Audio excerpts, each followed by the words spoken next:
பிரணாம் அன்விதா. பிரணாம் ஹரிதா. அன்பு தோழியே, நம் பள்ளி நவராத்திரி கொண்டாட குழு அமைத்துள்ளோம், வா அங்கு செல்லலாம். ஆம், வழிபாடுகள், பிரார்த்தனைகள், பாடல்கள் ஒரு நல்ல மனநிலையை உண்டாக்கிறது அல்லவா?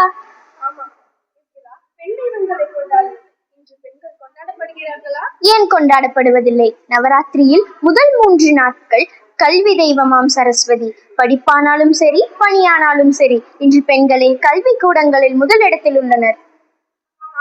அடுத்த 3 நாட்கள் மகாலட்சுமி அல்லவா? மகாலட்சுமியை பத்தி கூறுகிறாயா? நிச்சயம் கூறுகிறேன். இன்று பொருளாதாரம் குடும்பத்தில் மட்டுமல்லாமல் இந்தியாவின் பொருளாதாரம் உயர்வதிலும் பெண்கள் முக்கிய பங்கு வகிக்கின்றனர். நீ மகாகாளியை பத்தி கொஞ்சம் கூறுகிறேன். நவராத்திரியில் கடைசி 3 நாட்கள் வீரத்தின் திருவுருவமான காளியை கொண்டாடுகிறார்கள். காளி என்றாலே வீரம் என்று பொருள்.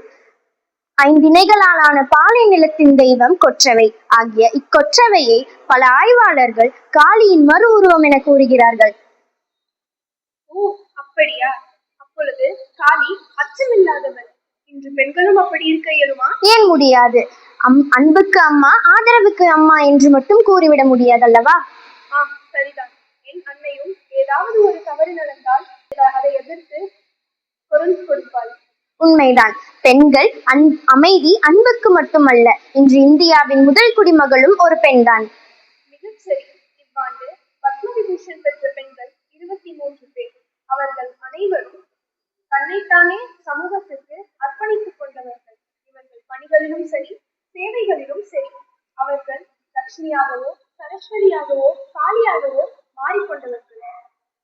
உண்மைதான். ஒவ்வொரு பெண்ணும் இந்தியாவில் பாராட்டத்தக்கவர்கள் தான். பெண்மை வாழ்க, பெண்மை வெல்க. நன்றி. அனைவருக்கும் நவராத்திரி தின வாழ்த்துக்கள்.